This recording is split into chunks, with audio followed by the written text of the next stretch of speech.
Well, my name is Preston Blevins, and I'm a member of the Eco-Sustainability SIG at the ASCM chapter in San Diego.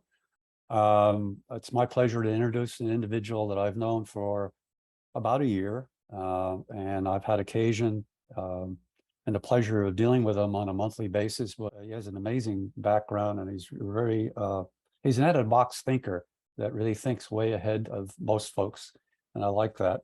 But Bert's topic today really is combining the best practices in running a business with environmental issues and concerns and how to solve them and how they all connect to the accounting and finance professionals community. And it's very, very important today to recognize that the money is now following those who can fix their environmental problems, get their emissions under control, their water consumption, etc. Has a master's in business administration. He then went on and got involved in ecological issues, became very expert, particularly on the marine side of the ecological spectrum. From there, he managed to wind up being an employee of the state of Washington, and he helped many, many companies, I think over 100 companies, put together 5-year plans on how to survive the new requirements up in Washington. Washington has always been a leader in environmental issues, the state of Washington. Following that, the US government hired him for the International Agency on Economic Development. And he consulted on environmental issues in Asia and in South America with literally hundreds, if not thousands of entities. So he also is an inventor, and he's an individual that is very well versed in financial issues. He's an educator. He's created his own curriculums, and just a special person. So you're in for a great 1 hour. So I'll turn it over to Bert. Okay, thanks. Fantastic. Okay, well, thank you very much for the chance to speak with you all. This is a subject that's near and dear to my heart because in 1991, when I joined the Department of Ecology, we were working with companies to try to help them reduce pollution by reducing the amount of toxic chemicals that their suppliers sent to them. And, you know, we kept going to them and saying, why are you letting your suppliers pollute you? And then you have to pay $500 per barrel to get rid of the leftovers because it's now regulated as toxic waste. And I joined the Institute of Purchasing Management for a year and worked with them. And this was 31 years ago. And also worked with people from Washington state and government because the state government had instituted a green procurement program. So this is a subject in which I've been involved for 31 years, and it's fun to come back and talk to people who know what I'm talking about. All right. So this talk is on sustainability accounting for supply chain management, finding ways to reduce risks and costs. Want to thank the ASCM San Diego chapter, and very pleased to be supporting their Eco-Sustainability initiative, which is on the ASCM San Diego website. And I encourage anybody watching this webinar to take time to visit that website and learn about the other nice resources there. So this webinar is going to be about 70 minutes long based on my practice run this morning. I'm going to try to shorten it a little bit, and we'll begin now. So my background, I'm a marine biologist by education training, and I came out to Washington in 1983, joined the Army Corps of Engineers as a marine environmental planner, which came back later on in my life to help me out. Went on to work with the Department of Ecology and the UN and the World Bank, and notably that I left off here, the US Agency for International Development, and I worked for them in 20 countries, mostly in South America and Southeast and South Asia.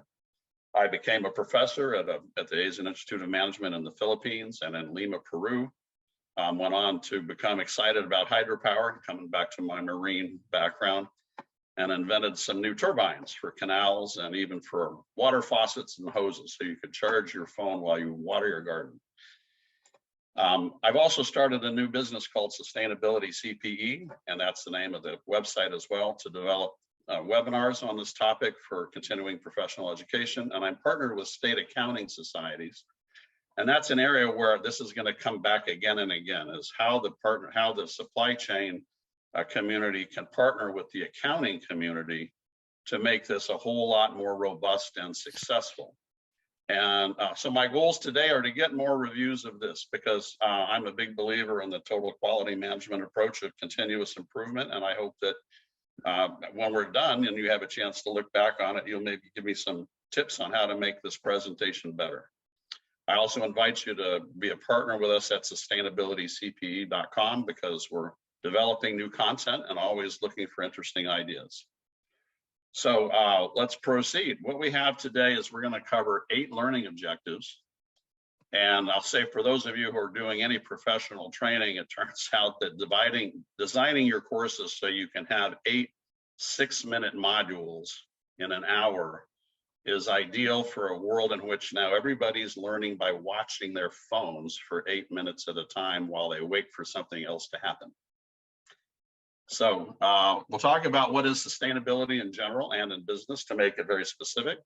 Where did it come from? And this goes all the way back to the SEC formation in 1933, in the Great Recession. We'll talk about who's using sustainability accounting, and in some parts about where to find those who are using it for supply chain assistance, who comes up with the standards and the guidance, and then a financial reporting framework for this, because as you'll see, the SEC is going very likely to make some aspects of sustainability accounting mandatory in financial statement. And that's going to make a big impact on public companies. Then we'll dive directly into very specific supply chain resources from organizations that have been publishing stuff on this for 30 years, and you would never guess who they are. And also a hidden trove of business sustainability solutions, looking back through the programs that have run for the last 30 years, and how did they describe their approach, and what were the keywords they used to label them. If you don't know the keywords, which most of you haven't ever heard, you won't know where to find these documents. And so I'll show you where to get them. And then finally, with a pretty short section on just the process of engaging suppliers, and some final thoughts on what I've seen being particularly effective. And each one of these is about a 6 to 7 minute module. Now, we're going to be referring to a lot of documents during this presentation, and putting it together, I did a lot of background research to catch up, because there's always new stuff. And I've created this catalog of 125 publications on sustainable business and different topics on accounting and on auditing and on greenhouse gases, et cetera. These are all free for download and produced by public organizations, so you're free to share them. And all you got to do is look up the title to find it. And you can get this Excel spreadsheet, which is a catalog, off of the Sustainability CPE website for free, so that you can always have it as a reference. So first thing we're going to do is talk about what is sustainability, because it's actually kind of a horrible phrase, a horrible word. It's too vague. 40 years ago, when the United Nations held the first global conference on sustainability, the main theme that they came up with is, protecting the future while not destroying the present. And of course, it's impossible for anybody to figure out where they fit in that statement very well. But they developed what they call the Sustainable Development Goals to fix that. And the other main definition comes from the Sustainability Accounting Standards Board, which has developed sustainability metrics for specific industry sectors. And there's not very many of them, so it makes it possible to narrow it down so you're not worrying about the overwhelmingness of the sustainability dilemma for our planet and our civilization. So about 15 years ago, the UN realized that they were having difficulties with this issue. This is Griselda. Okay, hello. About 15 years ago. Tom. Mute, please, thank you. The UN decided to break down the concept of sustainability into different goals, and they come up with 17 specific goals called the Sustainable Development Goals, or the SDGs. This is very important for anybody that wants to be effective in this space, because the UN's organized the world around these goals. And the reason this is valuable is because it allows you to look at the big challenge of all of these things and pick the things that matter to you and that you can feel passionate about. So if we scan through these, there's no poverty, good health, gender equality. I won't go through them all. You can see different things, but I'll tell you about my own particular interest as a person. I mentioned that I come from the marine biology and marine planning, and I'm very focused on the ocean. The ocean is one of the main themes in my life, and life below water is a sustainable development goal that's very personally important to me. And I'm focused also on clean energy. And so goal number 7 is very important. And now that I'm teaching, goal number 4 is also very important. And these 3 to me are the ones that I really get passionate about. And I'm more likely to put effort into them. But as an organization member, my goals, the organization may be quite different. Now, if we think about where do suppliers fit into all of this, well, here's an interesting one. So goal 12 is responsible consumption and production. Now, every organization is a consumer of material and products from their suppliers. And being a responsible consumer means using these things in a responsible way and helping the suppliers to be better as well. So as a supply chain manager, goal number 12 is important to you. And then there may be other aspects that are particularly interesting as well. This is a very valuable slide to put up in front of a group of people, especially a large one, and ask everybody to take a couple of minutes to pick the two ones that are most important to them, and then write them down. And then you can go through the group and say, who voted for number 1, and see who puts their hand up. And you look around the room and you'll see a bunch of different people have that hand up. Well, those are your new friends.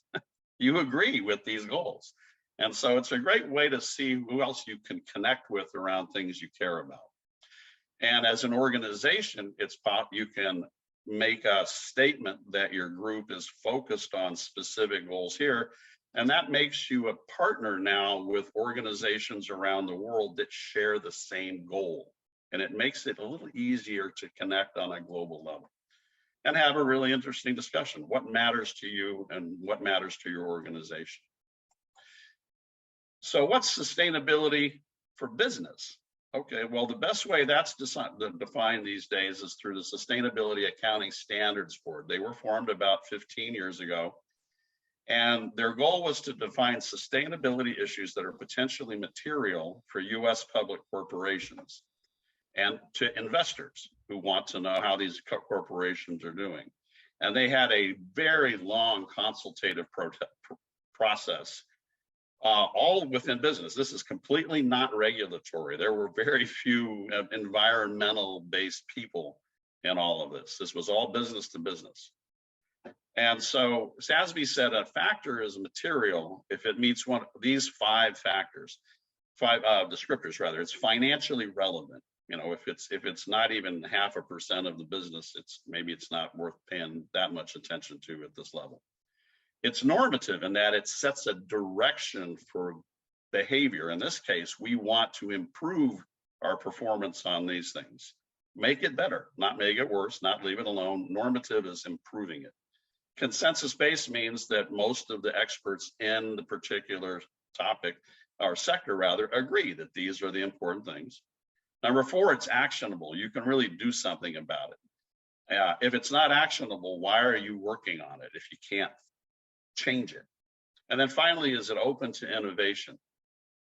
So SASB's team sat down with representatives across 77 industry sectors, basically covering almost every part of industry and commerce.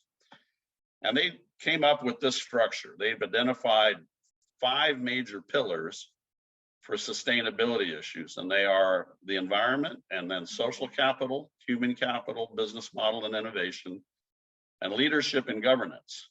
And then with each one of these, they broke it down into separate elements. And then they developed these into having standards of specific types of performance. And the point that they're making here is that every sector is different. You know, mining is different from restaurants, is different from air transportation, different from technology or internet, companies. So some of these will be relevant and some will not. And the point that they're making here is you got to go through these and identify the ones that matter to you And then you can start sharing information. And notice, where does supply chain pop up? It's under business model and innovation right here. So supply chain management fits in with design and lifecycle management, business model, material sourcing and efficiency, and also physical impacts of climate change. And here we're thinking very strongly about how changing the materials that flow through our companies and our organizations can have an effect on overall climate behavior. So SASB is now part of a larger organization called the Values Reporting Foundation, and it's been a big bureaucratic love fest, which is far less interesting than what SASB is doing on its own. These standards may change in the future, they probably will, but this is the basis from which we're going to launch our own discussion today. These are the things that you can worry about as a sustainability and supply chain manager. So how SASB works is they've got 77 different industry sectors organized into some major categories. So some of these categories are consumer goods, extractives and minerals, financials, and food and beverage. So you pop on that little arrow and it opens up food and beverage into agriculture products, alcoholic beverages, food retailers, meat and poultry and dairy. So these are all sectors within that universe of 77. And they've identified the specific metrics that are important for these sectors. So if everybody in alcoholic beverages is using the same metrics, then you as an investor or a buyer can compare the performance of them head to head. So you're not trying to compare, mining to restaurants. You're using something that's relevant to these folks, and it reflects competitive advantage. So restaurants is one of the food and beverage ones. So let's take a look. So here is the sustainability accounting standard for the restaurant sector. And they have agreed as a consensus that these topics are relevant. There's energy and water management, food packaging and waste, food safety, nutritional content, and labor practices. Each of those is subdivided into specific types of metrics. So for water, total water used, total water consumed in different regions, and specifically in places with high water stress. Obviously, if you're in Texas out in the dry country, water is a whole lot more important to you than if you're in Ohio, sitting on top of one of the biggest groundwater reservoirs in the world. And again, they've taken and broken it down into the units of measure for each one of these with a backup technical guidance. So when you say, okay, I'm in a sector, and I'll just pick something out loud here that say aerospace manufacturing, that goes into the aerospace manufacturing sector because planes are a big deal. And you'll find metrics that are laid out here that you can be using so you can see how your performance stacks up to other companies in your sector. And I think this is fantastic because, of course, you can take this to each of your suppliers, knowing what their sector is, and say, here are the things that others have said are important, and let's have a discussion to ask if you think they're important. And you can have a really good dialogue that way. And why are we doing this? This is the goal of all of this. It's to get these elements and the money associated with them reflected in the financial statements. And I'm just going to be, you guys know this just like I do. If it's not getting measured and reported, it's not getting managed. So let's see how we can blow up a financial statement and expand it to cover more of these sustainability factors. And let's start with the fun one, which is making money, revenues. So of course we have some amount we get from selling products, but what amount of that comes from specifically sustainable products designed to be more sustainable? And did we make money from selling byproducts? For example, remember Henry Ford used to sell wood from the boxes that he bought engines in to other people to use in making parts. How much can you make by recycling other things? Can you make money by selling carbon credits based on either your emission reductions or your production of renewable energy?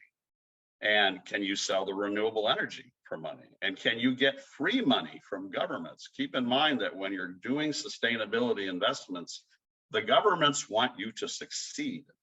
They agree with this mission. And there are a lot of subsidies. In fact, now with the new administration's massive infrastructure investment bill, there's more money for sustainability investments in companies than there ever has been. And if it's out there and it's free to get if you just apply, why is this number 0 if it is? You want that number to be large, free money. Taking it again down to the expense side of things, how can you blow it up in sustainable ways? Okay, well, under our cost of goods sold, we can blow open this to say, what's our cost for people paid a living wage and our cost for people paid a low wage?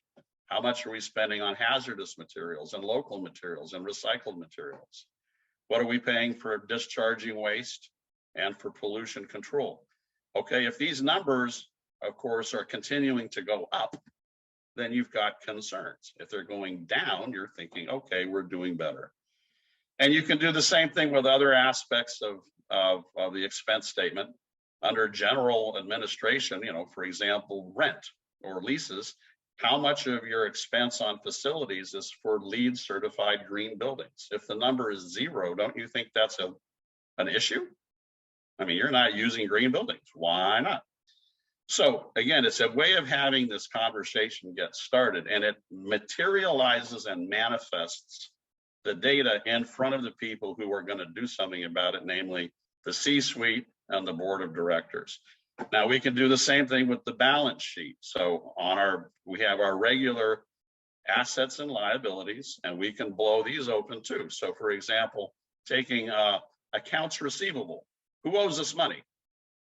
Well, how much of it is coming from local customers and from self-identified green customers? And how much are we getting owed from rebates and refunds? When we talk about our vehicles, for example, how much are we spending on alternative fuel vehicles? Again, what happens if the number here is always 0? Oh, I'm sorry about that. If it's 0, nothing's going on. You say, why don't we have any alternative fuel vehicles? Should that be 0? And then you can look at things like green buildings on your asset sheet. Buildings may be a big part of your physical assets. How much of that is green buildings that are LEED certified? And the land you own, how much of it is in or near sensitive areas that have got climate related or other environmental issues? So you can see how you can take these factors and open them up. And what I've done is I've created up here a simple little scoring system of applicants' level of engagement. So when you're doing this, you can give yourself a 0, 1, 2, or 3 to show you how well you're doing and then total it all up. I'm just doing this as an example. Everybody can do this in their own organization. If you don't do it, ask yourself, how is management going to know what's going on? And what if the numbers are not, what if the numbers aren't available or it's 0 for all the things you want to say? So use this as the goal. You want to know, how are you going to get sustainability data reflected in the financial statements? If you don't get it there, have you actually achieved something that your company can work on? So that's the end of the first module. What is sustainability? That comes from the UN Sustainable Development Goals for everybody, and the SASB sustainability issues for organizations. And you don't have to worry about all of them. You just worry about the ones that are relevant to you and your organization and your community, and you make them visible in the chart of accounts and in financial reporting. Makes it a lot simpler. So then where did this all come from and who made this stuff up? Well, it goes back to the 1980s and even all the way back to the SEC formation in 1933. But starting around the 1980s, they got really busy, and there's 40 years worth of lessons and free resources available to help you. So again, back in 1934, which is 33 and 34, the SEC came up with the concept of materiality of disclosure. For investors, a subject is material if failing to disclose the topic or the information would have changed an investment decision. And this was because before 1934, companies just lied like thieves in their financial statements and in their other information. But now the SEC says if you fail to disclose relevant information, an investor can sue you and get their money back. And that was very important because it leads to the whole concept, what's important in sustainability free, what's material. Jumping ahead in the 1970s, new pollution control and liability laws started raising the cost of disposal and toxic waste management really high. And around 1989 or 90, the cost of in Seattle, where I live, with the company as I worked with, that the cost of disposing a drum of paint waste, a 55-gallon drum of paint waste, went from $50 to $500 in less than 3 years. And the legal liability for doing it wrong went up 1,000%. There was new laws that were, you could criminalize people. And the companies started saying the person who's dealing with the waste is the designated felon, which is a pretty sad title to have in any business. But it reflects the reality that things changed big time then. So that led the US government to realize that companies needed to be focused on moving up the pipe and getting control of this through better technology and management, and not just end of the pipe compliance. So what they did is they created the Pollution Prevention Act of 1990, and that led other states to do the same thing. And this is essentially a policy statement. It's better to prevent problem than to fix it. Go up the pipe, not to the end of the pipe, and you'll have better results. That led the government then in turn to create national and state programs. And the EPA started its pollution prevention program in 1990, and states started doing the same thing. And they provided planning and technical assistance to companies, especially those that had significant hazardous waste and air pollution issues. But they're sending out people now and hiring individuals like myself to act literally as management and tech consultants for free for the companies that are being regulated, because they just need the help. It also led to the establishment of an environmental management accounting network. So back in the 90s, this is when the accountants started showing up. And in 1995, with help from folks like myself, the EPA published its first volume, its first critical document on this, called Introduction to Environmental Accounting as a Business Management Tool. This is about a 60-page document, really easy to read. It's still as current as it ever was, and you can download it for free, and it's in our catalog. And having watched this, the IMA, the Institute of Management Accountants, immediately said, what the heck is the EPA doing telling people how to do accounting? What? This is our job, they said. So they immediately published their own version of the EPA's publication. But that was the very beginning in 1996 of the accounting community actually starting to publish sustainability technical measurement tools. And it continued from there. But I'm going to just make a note from my story. I got my MBA and also a master's in environmental studies from the University of Washington in Seattle. And I was hired by the State Department of Ecology in their early program to help companies do pollution prevention plans. And I was assigned 112 companies, ranging from Boeing and the University of Washington and the Navy down to a 3-person truck painting company. And we helped them with technical assistance, finding solutions such as better paint and recycling methods and supplier assistance. And I particularly wrote sector technical manuals and environmental management accounting guidance. I worked with the UW School of Business and with Boeing on case studies. I wrote this one. This was a fun one, pollution prevention for Washington State marinas. I was forced by the state to go visit boats. It was terrible. And it turns out marinas are really dirty when they get to paint stripping.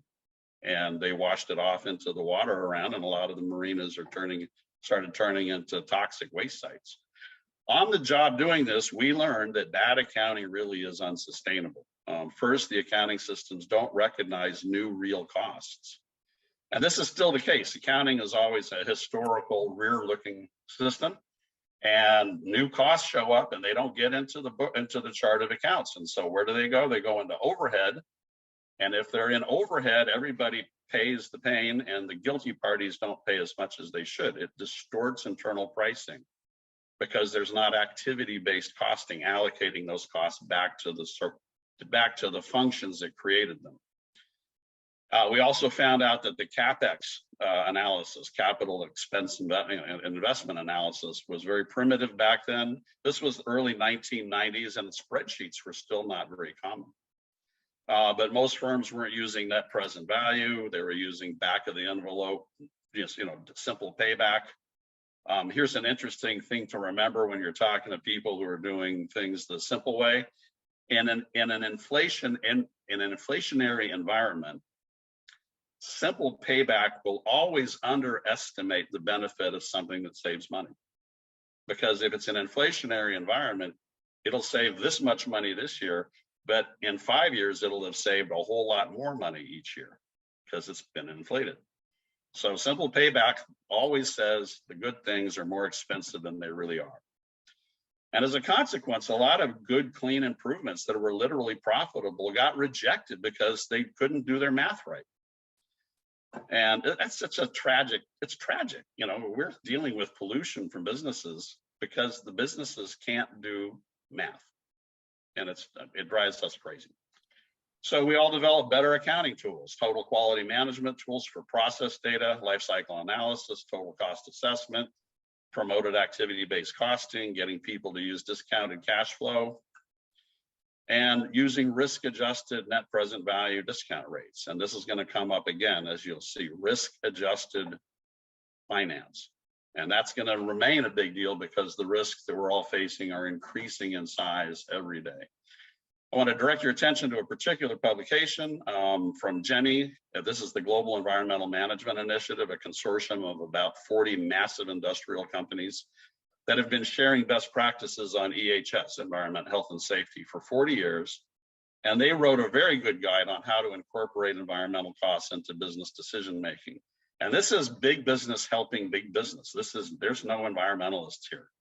These are hard-nosed folks at the C-suite level, sharing how to do this and then sharing with the world what they've done. Take a look at the GEMI website. And by the way, as I refer to these things at the end of this, I'm going to show you, you can get this whole webinar PDF with all of this, so you have it in hand, just by emailing me later on. So where did all this sort of lead up to? Well, as we said, 95, it was environmental accounting. That led to social responsibility reporting. And then in 2000, another interesting development, Dow Jones launched the first sustainability sector indexes. Now, this is Dow Jones in 2000, getting right into this. And next time you hear somebody say, oh, this is all nonsense, you can say, well, did you know Dow Jones has been working on this for 21 years? And they're not notably known as tree huggers. But it's a very important metric here. 20 years ago, Dow Jones took the flag on this and went forward because they know it works. Carbon accounting came along a couple of years later with the greenhouse gas protocol, which we'll mention later on. And that was a big driver for more growth and impact investment. Investors started looking at carbon emissions and thinking, okay, well, we're gonna keep our money out of the ones that don't have good performance here. But how do we know what's good performance? That led to the Global Reporting Initiative standardizing metrics. And that led also to the sustainability accounting coming up, and with new organizations focused specifically on how accountants can support this. SASB became important around 2018, and the adoption of their standards for materiality reporting are now used widely. And where does it all end up? It's going to lead to enterprise risk management at the sustainability level. And COSO is the organization that has historically written the financial standards for fraud management and fraud prevention. And that grew into enterprise risk management. And now they've moved into sustainable enterprise risk management. And they're saying, don't have a sustainability initiative by itself. Make it part of enterprise risk management so we do it all the time and it's normal. And you'll be pleased to know that the Risk Management Association has a certification course on sustainability enterprise risk management. And you can take an online course for a couple hours and get a lot of great info.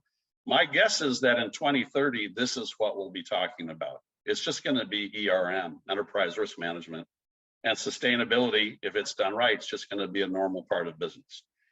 Whole point being that you're going to get benefits out of this. And this is what the International Federation of Accountants says is important from their sustainability framework. It's benefiting the business strategy, the operations, and the reporting. And these are specific elements. And in their sustainability framework, which is a huge Bible of a book, it's a 198-page report. Each one of these has a separate chapter about the role of accounts in supporting it.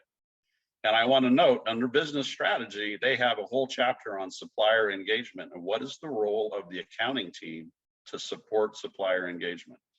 Why is this so valuable? If you're a supply manager, with this in hand, you can sit down with the financial team and says, don't believe me, believe the accountants. They're your people.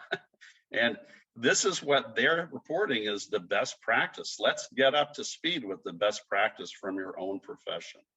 We'll come back to see this, but it lets you get a chance to put yourself in the same team as the top accounting and financial analysts in the world. So to summarize, where did this come from? It started in 1933 in the Great Depression, when materiality became a critical element, and the SEC made it legally important. Then starting around 1980, big companies started reporting and measuring on their environmental performance, and now this is expanded to ESG. Overall, the key point here is to say this is not new. This has been an evolution, and it's something that has so much background that we can find all the materials we need. Well, who says they're doing this? Let's find out who has implemented this already. So first line is almost all the large US public companies are now doing sustainability reporting, almost all of them. And they're pushing these standards to their supply chains, and especially for carbon accounting, because as you'll see, the SEC is likely to require it. At the same time, all US insurance companies, as of this year, March this year, are now required to report annually on climate risk management and make those reports public. And the SEC has proposed making this mandatory in public financial reporting. So every public company in America will have to do it. And they're going to go to their suppliers and say, you need to help us. So some quick numbers. The Russell 1000 is the top 1,000 largest public companies in the world. And this company, G&A, says 70% of them were publishing sustainability disclosures in 2020. And I guess that it's at least 90+%, at least now, 2.5 years later. And where do you find these reports? There are websites that maintain databases of them. So this one, sustainability-reports.com, you can choose a sector, your sector for your company and your country, and up pops the reports provided by companies doing it. So if I'm a bank, here's ABN AMRO, I can find out what they're doing for sustainability, or at least what they're willing to tell me. But as you can see, it's quite a number of sectors, and there are lots of reports available. Another database is Corporate Register, where they have 164,000 reports available that you can download, and 24,000 organizations. And the reason this is so beneficial is because you can take this information and put it together and say to your own executives, this is what our competition is doing. And then the insurers are getting involved as well. Over 95% of all the insurers are affected. They have to report every year to the California Public Insurance Commissioner, which has a database of them. You can look up what your insurance company is doing. And they have to say what they're doing to manage risk, including how do they help their customers, how do they help their customers manage risks? And a fun thing to do is to find out who is the climate risk manager at your insurance company and ask them if they can give your company a discount on insurance rates if you have a good sustainability performance. They're very interested because they want to reduce their risk, and they're wising up fast. Finally, the SEC this year made a proposal that all public companies will be reporting on climate-related issues, including using data from the Greenhouse Gas Protocol. It is now it's been out for public comment. They got a lot of comments, as you can imagine. This is a massive rule. It's 500 pages long. It's the same size as the Sarbanes-Oxley law, which caused so much grief in terms of implementation. So the SEC is saying that this is going to have to be included in audited statements, which is going to have implications on who does your auditing for your finances. There's the CFO. The CFO is going to have to get into this. So keep in mind that this is in process. It's an evolution, but it's very likely to happen, mostly because the investors want it. And the biggest investors, the institutional investors, are insisting on it. So it's going to happen probably. Here's an example from the National Health Service of England and how they're talking about carbon accounting with the greenhouse gas protocol. The GHG covers 3 levels, scope 1, 2, and 3. Scope 1 is your direct emissions. And so, for example, at NHS, it's on-site fossil fuel use. This is for warming their buildings. They use anesthetic gases, which are actually carbon problems, and they've got a big fleet. Purchased emissions is scope 2. So this is not just purchased electricity, but also could be gas, or if you're using coal, anything. But this is your energy burden. And then finally, value chain emissions, and look where they've gone to their supply chain. So they're looking at their chemicals they're using, their equipment, their business services, food and catering, and they're trying to measure emissions in these areas. And that is all covered by the greenhouse gas protocol, which has very specific technical guidance on how to do this. And you don't try to do this by yourself any more than you should try to fix your car yourself. It's a whole lot safer to get experts in. So we'll come back to visit this, but this is where where supply chain and getting data from your suppliers is going to show up in your value chain emissions. So who's doing it? Well, basically every big company in the world's doing it, and they're going to push it to their suppliers if they haven't already. And impact investors are driving it because they want to be able to compare companies within sectors using standardized metrics. So that's why having the metrics be expressed as a percentage of revenue, for example, is critical because it normalizes the data for size. Okay, and then who sets the standards? Well, there's 4 organizations that are now involved in doing this, and you want to keep your eye on them and learn about what they do. So for technical and leadership of these standards, the International Federation is the top one. This is the global confederation of all the national accounting associations. So in the USA, the American Institute of CPAs and the Institute of Management Accountants and 25 other alphabet soups are all members of this organization. And they've published, as I said, the big sustainability framework. They have a very active group working on this as a working group. And all of your finance people should be aware of what's happening here. In the UK, the nonprofit organization Accounting for Sustainability is focused on evolving the performance of finance teams and processes, helping them mature from we're not doing anything to we're doing a lot. And what are the steps and the processes that have to be worked on? And they're specifically focused on helping CFOs become champions in supply chain management and sustainability. Now, down on the metrics side, we've heard about SASB, and they're focused on investor relevant metrics. And then the Global Reporting Initiative is the 4th one, and they focus on a broader set of metrics for stakeholders, including customers and suppliers and communities and regulators, et cetera, and public utilities, nonprofits, Native people. And it's a much broader system. But let's take a quick look at each one, and we'll go through it quickly. So IFAC got into this in 2005 with their own technical document on environmental management accounting, how to do it. It was based on the EPA documents I mentioned earlier. And it's really about flow accounting. So this is perfect for supply chain because they're looking at the flow of energy, materials, waters, and waste in and out. And how do you measure it? What are the environment related costs? And they have lots and lots of case studies, which is really great. Some related documents are AICPA, the CPA Association, Environmental Sustainability Tools and Techniques. I'm sure all of your organizations have CPAs in them. You want those people to have this document. It comes from AICPA. This is their source. And here's the tool. They don't know it exists yet. So it's up to you to tell them that they can find their own weapons to be great warriors alongside with you.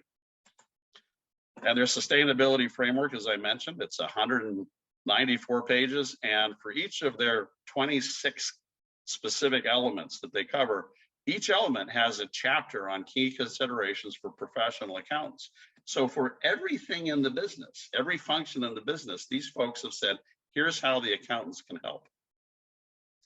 And so this is a great reference. And again, it helps you start talking to the leaders of all the departments. Here's what IFAC says you can be doing. And again, it's a deep dive. I have read almost all of it. I got to admit, I skimmed some pages when I was on 134, 135. But I'd go back to it and say, if I'm going to go talk to somebody in supply chain, I'm going to go to the chapter on supply chain and considerations for accountants. Accounting for Sustainability has produced essential guides, they call them, and they cover a variety of topics, very focused on the finance function. So for example, CapEx and debt finance, finance culture, and they produce maturity maps showing here, this is where we are in this column and this is where we want to be. Processes, governance, performance, and technology all have to evolve in this direction, trying to make them work better. And they have many case studies, and their guides are really effective. They've got both step-by-step and case studies from a wide variety of organizations, most of which are English because they're in the UK. They've got a lot of great videos as well. So start looking at their website. And by the way, they want to expand their operations in the USA. They're looking for participants. Maybe your company can be a member and benefit from great input. How to use it? Pretend you're the CFO. I mean, be the CFO, for goodness sake. This is who they're targeting. So with this background information, you can sit with the CFO of any organization and help them understand what this is using the language they like. And they've got some very important and very unique guidance. They have one on engaging the board and one on debt finance. And again, they have videos that are worth watching, and they have regular new content all the time. I've talked about SASB already, so I'll just cover that, what to do with it. All right, so study the SASB site and tools. There's a lot there. Use the lookup tool to find your sustainability sector and get the standards for that sector. And review those metrics with your company, and if you're an advisor, with your clients. And then help decide if it's useful to make an external report on the metrics. It may not be helpful to have an external report, but it might. Certainly making it externally visible will make it more rigorous, and people take it more seriously. And finally, SASB has a certificate in fundamentals of sustainability accounting, which I've taken. It's about 40 hours worth of study and a test. And it's a tremendously educational course, teaching you so much about the history of this, how they design their standards, and how to use them in general. Finally, the GRI, Global Reporting Initiative, is a nonprofit producing generic and sectoral standards. It's the most widely used system of metrics. So this is looking into the past, some other metrics, but 75% of the global Fortune 250 reported using GRI in 2017, and that number has just gone up. And it's informed by and relevant to a wide variety of organizations, not just companies, but governments and NGOs and others. They partner with the UN Environment Program. And most everybody is now combining GRI and SASB. They're doing an integrated metrics approach. And they don't have to use all of them. That's the key point. You do this by finding the ones that matter to you, that are material to you and your problems and your company's problems. The GRI is divided up into several levels of standard, from the general to the very specific economic, environmental, and social. And again, the point is to look at the issues you face and then go find the standards that are relevant, and then you can get some guidance on that. Here's a great example of the department store Nordstrom's. I'm sure all of you know about Nordstrom's. Well, if you buy clothes like I do. This is their metrics page. This is their dashboard, and they're concerned about human rights, treasury and bond giving, paper use, waste generation, fleet efficiency, water, renewable energy use, and energy use overall. And they've done this in a way that executives can quickly see, are they doing better or worse over time? And again, that comes back to the need for annual financial reporting. If you don't have context, are we doing better or worse than before? You don't have a way to act. Just to show you the variety of types of organizations that use the GRI here in Washington, my home, we have Alaska Airlines and Amazon, Boeing, Nordstrom, REI, Microsoft, Point B, a big software company, Sound Transit's our local train organization, Starbucks, I think you might have heard of them, our Department of Ecology, and a couple counties and cities. And in California, And in San Diego, there are companies that are using GRI. So I hope that you'll start looking out for that, because you can find them online using the GRI's own reporting system. Again, the same way to figure it out, figure out the right sector, use SASB to define the material metrics for the sector, then go find the GRI standards that align with those. And GRI is more broad, so maybe you want to add in someone that are not SASB. And then you can search the reporting databases by your sector to find the published sustainability reports, so you know what your competition is doing, and that will help you make a better case to management. And then show the reports that are most relevant to your bosses. You can say, here's what our biggest competitor and the leader in our industry is doing about sustainability. Go, let's be like them. So SASB and GRI are publishing the most widely used standards, and the IFAC and the Accounting for Sustainability are publishing the guidance how to use the standards. So the financial accounting framework for this really needs to be focused around using annual financial reporting processes and schedules. And you got to bring in accounting staff because they have the data. Maybe water is important to your organization. Well, the water bill is accounted for, and they have the info. It's not like they have to go get new stuff. They just have to surface it out of the chaos.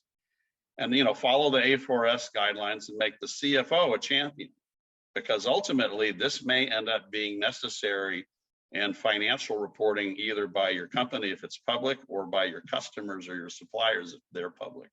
And if they've got a problem, they're going to want to make it your problem, but instead make it a way to collaborate. So again, this back to the SEC, this is what got people having a real fit. It says certain climate-related financial statement metrics and disclosures in a note to its audited financial statements. If they're talking about it in audited statements, the auditors themselves have to be educated in this. And that's causing all kinds of headache. The big four or big eight accounting firms, the Deloitte and the KPMG and the EY, et cetera, are all over this. And by the way, Ernst Young, EY, announced that they're going to pay for all of their professional staff to get a master's degree in sustainability management. And KPMG is going to invest $1.5 billion with a B, training all of their financial staff in ESG and climate risk management and reporting. That's how seriously they're taking it. Your CFO should be aware of this. So the cycle that we're talking about is, let's say it's a standard annual reporting cycle. So your taxes are due, in April. So starting in January, in December, they close the books and the leadership takes a look.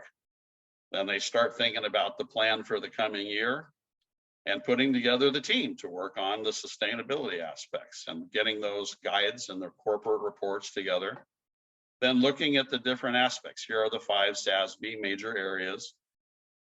Once you've got data on those, you can start thinking of improvement options, and then putting together a sustainable report draft. Once that's done, you have to have some assurance, and the AICPA actually has a certificate in sustainability assurance, and your own accounting and auditing teams can and probably should go get certified in this, because it's best practice now for being a professional. With the right data in hand, you can start making proposals to invest, to improve internally and externally.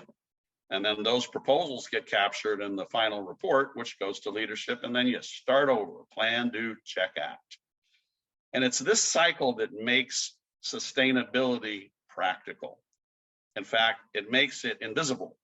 As long as we're talking about updating the chart of accounts and making these factors normal, sustainability fades into the background and becomes part of good risk management and financial management.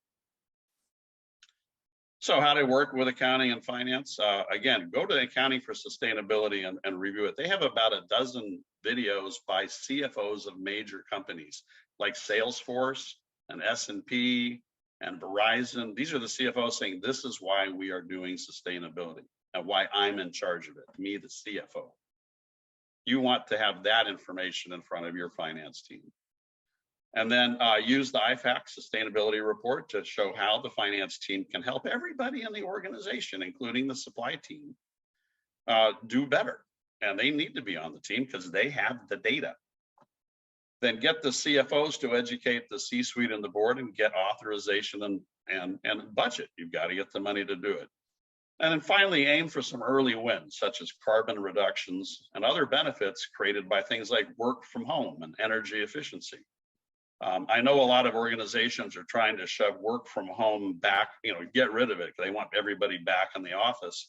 It's absolutely terrible for sustainability to do that. And it's ridiculous. And everybody that thinks it should be done doesn't understand what they're doing.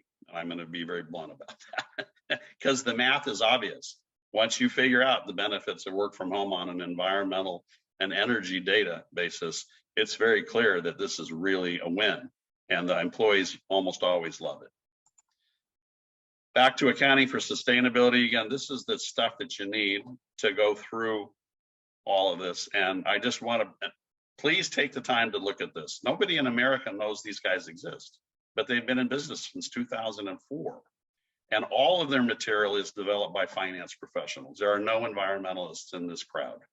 They all think about the environment, but they're all professional finance people.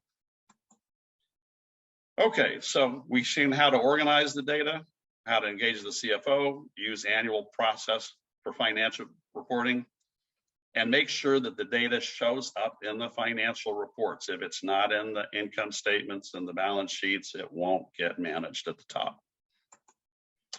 So let's talk now about some sustainability resources specifically for supply chain. And you're going to be so surprised because guess who's publishing this stuff?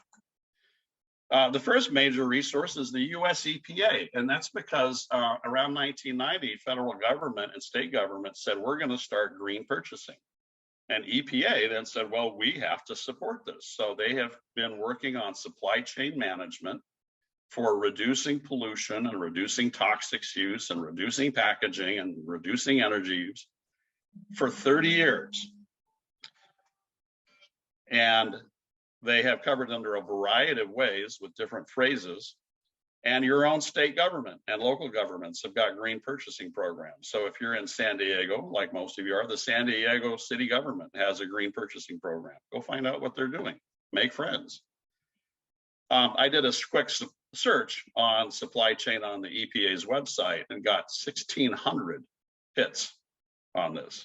And I mean, they really have been at it for 30 years. And they've published a wonderful guidebook, called this Lean and Green Supply Chain, a practical guide for materials managers and supply managers to reduce costs and improve performance. It's focused on the flow of materials and energy and resources through the organization and has quick information about costing, opportunities, and the process itself, and a great bibliography. It's short, it's easy to read for everybody, so they can all be on the same page. It's a free download, so it doesn't cost you anything. It's in the catalog we've signed. Just go look it up. In fact, you can see the publication number there, and it's yours.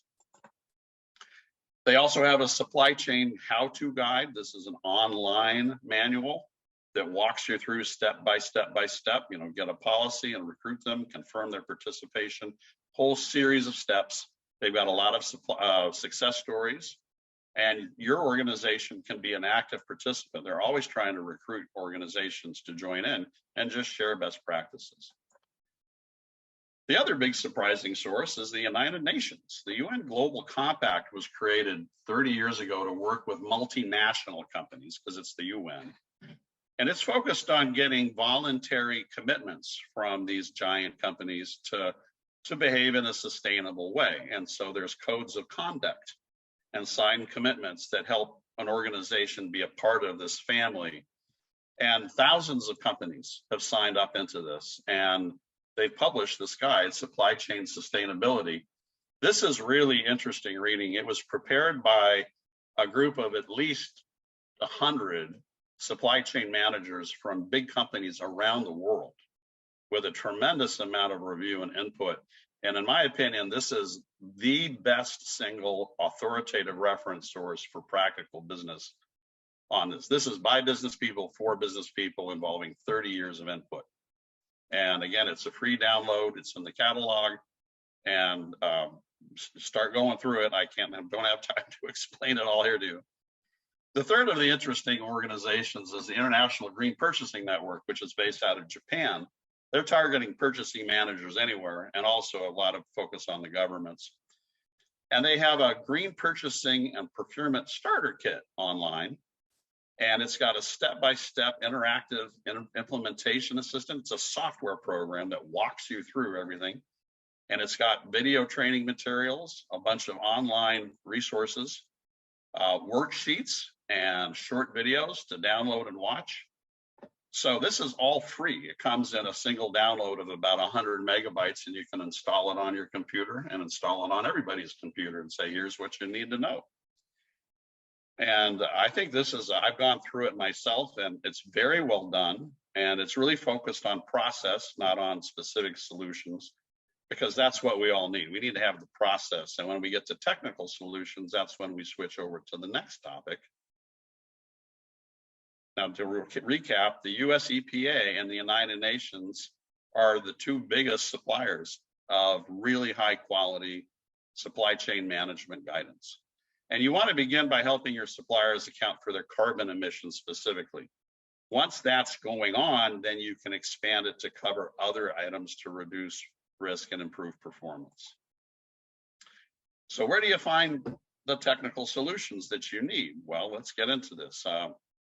Pollution prevention and cleaner production are the keywords that unlock thousands and thousands of papers and publications on how to do things better.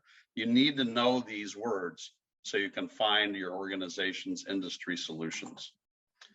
I call this the hidden world of sustainable business solutions. And you get in by using two magic phrases, abracadabra, hocus pocus. In this case, pollution prevention is the phrase invented by the EPA in 1990. It was adopted in every state. And the state programs focus both on regulation and technical assistance. But importantly, it was adopted in Canada also. So pollution prevention is a phrase about better management and better technology for better performance, and it's only used in North America. At the same time, over in France, where the United Nations Environment Program decided pollution prevention is not the phrase they want to use, maybe because they're all French. I shouldn't say that. But they started using the phrase cleaner production, and that means to make everything in a cleaner way. It turned out to be an unfortunate phrase because a lot of people think you're making soap. You're making cleaners. And that literally was an issue. But they created cleaner production programs in 48 countries, which have been publishing the solutions they come up with. And so when you're looking for solutions for your industry, you start off by looking for pollution prevention solutions, searching in North America, and cleaner production everywhere else in the world. And if you don't use these words, you won't find a huge amount of stuff. Let's take a look at restaurants. So I've done a Google search here for restaurants using pollution prevention in quotes, and over here using cleaner production in quotes. So using this search, I come up with 776,000 hits. And I come up with, on cleaner production, I come up with 530,000 hits. And they're all different. None of them overlap because nobody uses both phrases at the same time. These are all from North America, and these are all from everywhere else, of course, published in English. So when you're looking for solutions that are technical, you want to search for your sector name. Maybe it's aerospace and pollution prevention or cleaner production to get access to this. And the reason this is so important is the phrase pollution prevention and cleaner production were both terminated about 5 years ago by both organizations, EPA and the UN. Now they've renamed them. And it's now, for the UN, it's now called sustainable production and consumption. But if you search for that, you won't find much because it's new. You got to go back and use their old phrase, cleaner production. Same thing with EPA. They don't really talk about pollution prevention anymore. It didn't work as a marketing term. So this is where you find the goods. And if you don't know the right keywords, you'll never find the Alibaba cave, abracadabra. I want to let you know about the Journal of Cleaner Production too. This is the world's leading academic journal on this topic. I did a quick search for heat pumps to see what came up, and I got 3,300 results. Heat pumps are a super way to make ourselves more energy efficient. And they also have a new journal, Cleaner Logistics and Supply Chain. And isn't that nice to know? So here you go. We have this has got representation by academics and some others, industry people around the world. It is very academic, but it's got lots and lots of really innovative thinking, and also lots of very process specific stuff. For example, how to recycle dye in textile factories. Given a specific dye chemical, what's the process to be able to reuse it? And you get a bunch of chemists publishing a paper on it. So once you know about that, you can search for sector and topic and start finding useful stuff. So again, you want to look for your sector name and these two phrases, pollution prevention and cleaner production. Find the published reports from leaders in your sector.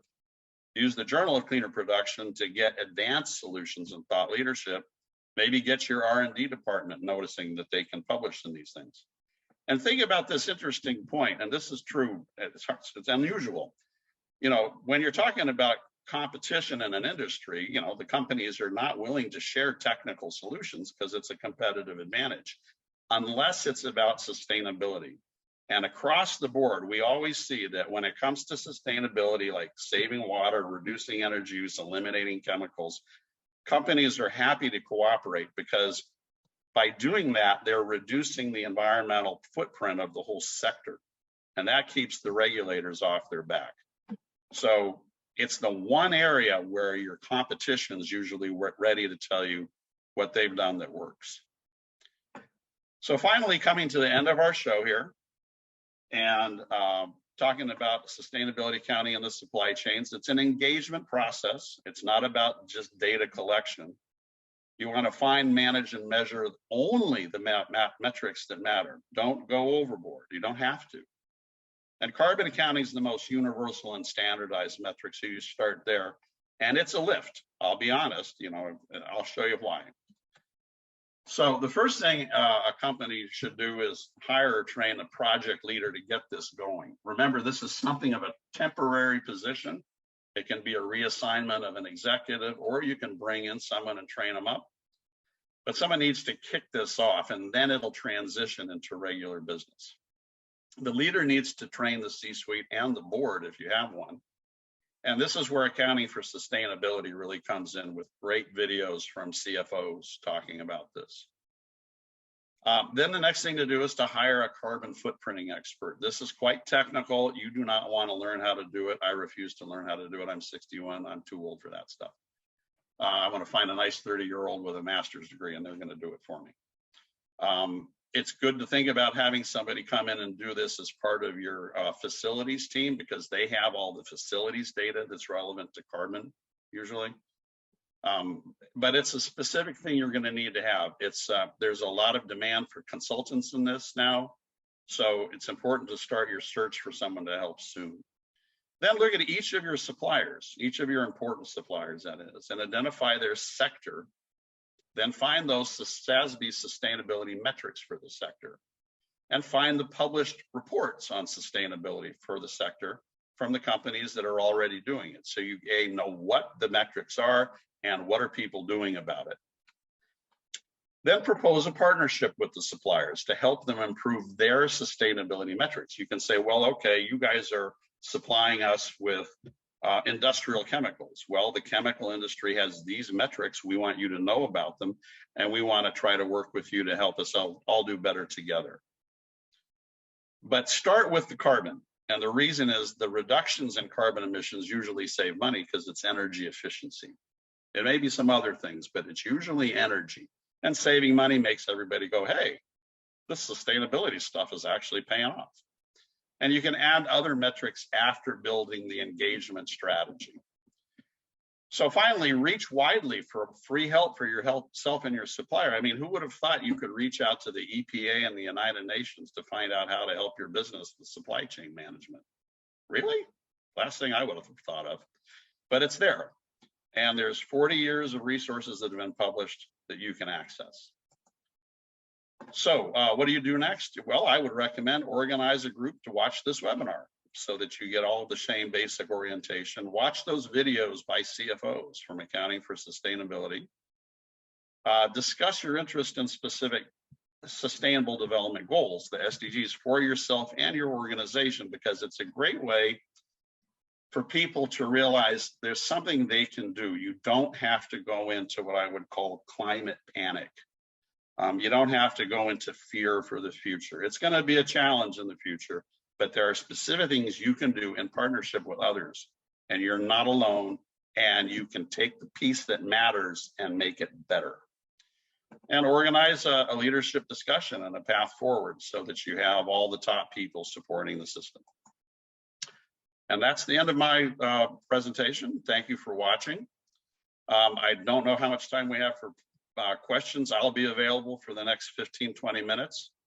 And I invite you, if you would like to get the PDF of this presentation, all these slides in a PDF, email me at bird@sustainability.cpe, and I will email it right back to you. And I'd like to hear from you, your comments, good or bad. How can I make this better? And if you have any just thoughts you'd want to share. I want to thank Preston and the team for inviting me to do this. As you can see, I'm feeling at home, and I'm glad to be able to contribute. Thanks, Preston. Yeah, Bert, I saw an earlier version of this, and it blows me away. I'm excited. There's so much here. I think that we all could sit down for a few months just to get another level below what you presented today. I mean, there's so much useful stuff. Any questions? Bert, really enjoyed your presentation. I was intrigued to learn about the history of all of this starting in 1933 and 1934. So that was an eye-opener for me. But Bert, I also picked up a number of ideas and documents, sources of documents in your presentation, including that spreadsheet, that listing there. And I'd like to grab a copy of that and put it in our curated section as well. Happy to help. Just let me know. Thank you. Thank you. Good. By the way, just to add one thing that has happened recently, and I don't think was included in the Bert's presentation, but there's a press release dated September 29th in which the Federal Reserve Board announces that 6 of the nation's largest banks will participate in a pilot climate scenario analysis exercise designed to enhance the ability of supervisors and firms to measure and manage climate-related financial risks. So we're now getting down to the bank level of scrutiny. So people have got to get ready, or they'll be in deep trouble. They won't get financed through their local bank. Well, I'll throw in an interesting point related to that, is that every company has a banker and an insurer, and why not go straight to those people, to your agents that manage your account, and talk to them about this? Because they may turn around and go, well, we actually do have a sustainability policy, and gosh, it's great that you're interested in it, and let's continue talking. Having a better relationship that way leads to better financial dealings with your bankers and your insurers. Sure. You get priority if you have a good relationship. That's absolutely the case. Yep. Yeah. And better rates even. Guys, if I can chime in here on behalf of Nicolo, speaking about accountants and supply chain for what would help them, how do you see the current opportunity to implement blockchain-backed solutions? I don't think it's necessary.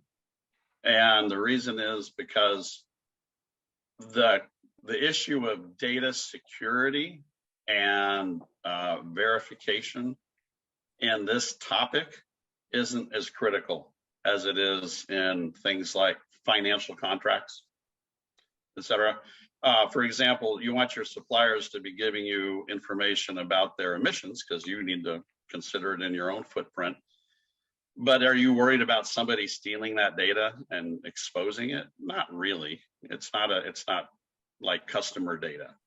So I don't think it's going to be that important. I think that blockchain eventually will kind of take over all kinds of reporting chains for its obvious security opportunities. But I wouldn't worry about that now. There's other people that are trying to figure that out, and they're going really deep down a rabbit hole where normal people, I'll say normal like us, where normal people don't even know enough to discuss it. So I would say that's something that might be more relevant 5 years from now than it is today. Well, I agree, but more than having security from a customer data perspective, also, for example, companies considering that, like for example, at the very beginning, like you said, having the barrels of waste that companies need to pay for in order to take care of them. Some companies may be cheating their data on the accounting. We've been seeing, companies cheating on their accounting, on their tax, on the tax purposes and so on for quite a long time. And blockchain may be able to block these things to happen thanks to the fact that it's a blockchain and will be impossible to change the data once uploaded into the blockchain. So I thought this will be quite interesting. Fair enough. Like I said, the security of it will be important once the data itself becomes more important, but it's the quality of the upload in the first place that is really, absolutely, yeah. That's where you got to worry. Right. And that's where it's all about having a really good relationship where they don't want to cheat you. Okay. And that's why it's really important to get top to top level communication. You want the boss of the company talking to the boss of the supplier. Okay. Because that's where the supplier is looking at this fellow saying, oh, I might lose this contract if I don't do my best. So, right. So again, this is why a supply chain manager can go to the CFO, get the CFO on the team, and then together you can get the CEO on the team. It's very hard to get the CEO on the team if anything that comes up from below. And so but using the CFO as an intermediary is valuable, especially if the CFO realizes that the company's financial auditors may need to know about this stuff. I want to say thank you very much. This has been a lot of fun. You can tell I'm enjoying it. And if I can be of help in the future, let me know and keep me posted about those team meetings, Preston. I will. All right. Well, I'm going to sign off. And Thank you, Bert. Thank you very much, everybody. I hope to see you in San Diego one day.